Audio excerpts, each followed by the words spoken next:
Olá, no estudo de hoje, o estudo 319, temos 4 mitzvot.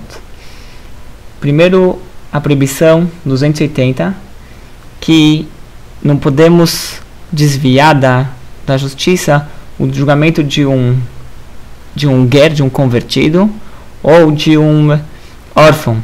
Ontem já vimos que na verdade é proibido dizer qualquer julgamento. Agora, se um juiz ele vai desviar um julgamento de uma pessoa, de um convertido ou de um órfão, ele está transgredindo duas proibições. Além que ele está transgredindo a proibição de desviar o julgamento de qualquer pessoa, ele também tem uma proibição a mais, que é dessas pessoas que elas são mais sensíveis e pessoas que elas são mais marginalizadas pela sociedade. Então ele tem uma proibição a mais quando ele transgride, quando ele desvia o julgamento dessas pessoas.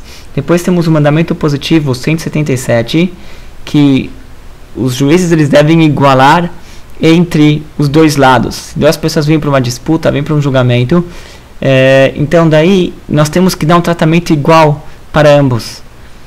Se eu não posso falar para um, fala tudo o que você tem aí, exponha todo o seu lado, e para o outro fala em resumo, porque isso aqui já vai deixar a pessoa encurralada ou se sentindo mal. Assim, eu também não posso falar para um fique em pé e para o outro sentar, ou os dois sentados ou os dois em pé, mas eu não posso falar para um ficar sentado e outro ficar em pé.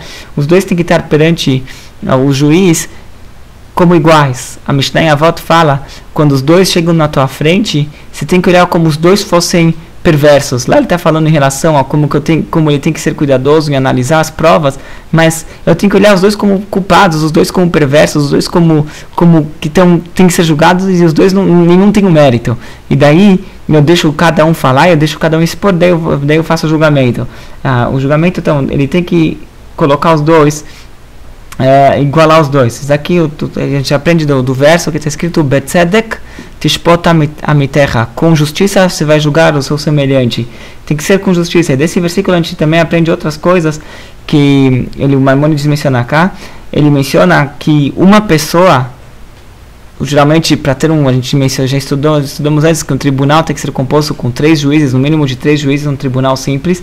Mesmo assim, uma pessoa já é válida para fazer um julgamento, mesmo se for um único juiz, ele já é válido para fazer um julgamento. Isso no caso que ambos os lados concordaram com o julgamento dele, com a sentença dele. Se ambos concordaram com a sentença dele, o julgamento, a arbitragem dele tem um valor.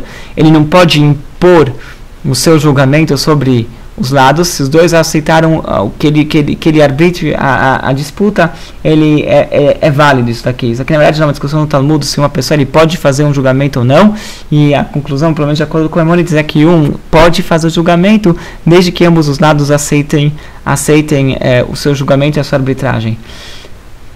Agora, um não pode forçar a dois lados que estão discutindo uma disputa para que julguem com ele. Já um Beit Din, um tribunal composto de 3, ele já tem a ele já tem a possibilidade de impor o seu julgamento.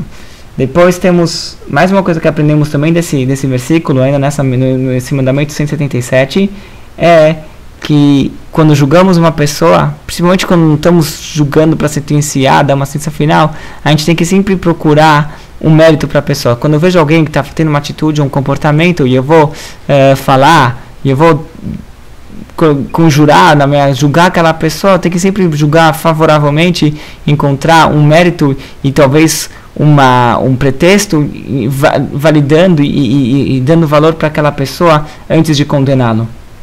Depois temos no estudo de hoje a proibição 276 e a proibição 274.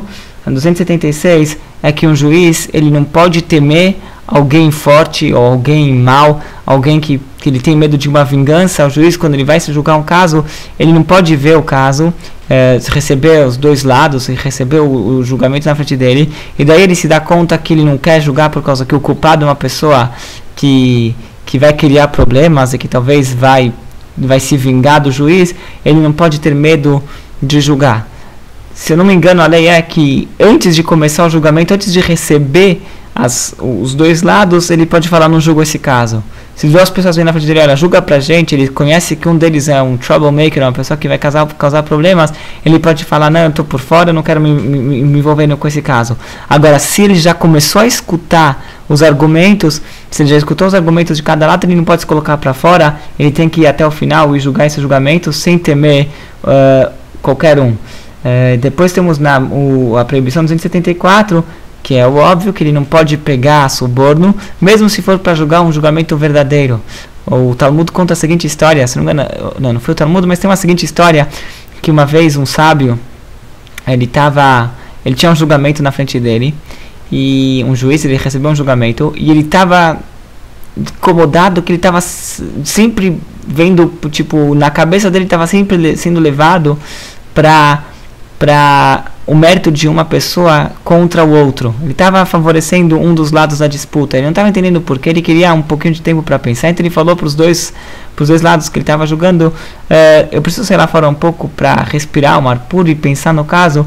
Vamos adiar como se chama? Vamos adiar o julgamento para amanhã. Então ele pegou, saiu da sala onde que estavam tendo o tribunal. Ele colocou o casaco dele e saiu para uma caminhada na rua. No que ele colocou a mão no bolso, ele descobriu que tinha lá um envelope com dinheiro. Ele entendeu que, na verdade, foi um dos lados, colocou o dinheiro no bolso do casaco dele. Isso sem ele perceber, ainda antes dele. Não foi um suborno que foi dado para ele de uma forma consciente. Foi que ele colocou um dinheiro no bolso dele, sem como um suborno, olha, julga no meu lado. Estava lá o dinheiro no bolso, ninguém sabia que o julgamento seria adiado. Mesmo assim, ele sentiu que tinha o dinheiro. E ele falou, olha a força do suborno, até mesmo um suborno inconsciente ele consegue cegar. Assim a Torá fala que o suborno ele cega os olhos do juiz. O suborno ele conseguiu me causar e me puxar para que eu fosse julgar favoravelmente para uma pessoa contra a outra. E daí no dia seguinte ele chegou e falou, eu não posso julgar esse caso, estou desqualificado para julgar. E ele passou para frente. Ele falou que ele foi assistir o julgamento feito por um outro juiz, e na cabeça dele, durante todo o momento do julgamento, ele ficava procurando uma forma de como ajudar aquela pessoa que colocou o dinheiro no bolso dele. Então isso aqui é para ver a rigorosidade do suborno. O Talmud ele conta várias histórias de juízes, como eles, por pequenas ajudas, eles já consideraram aquilo como suborno e se desqualificaram, eles autodesqualificaram para julgar esses casos por causa do suborno.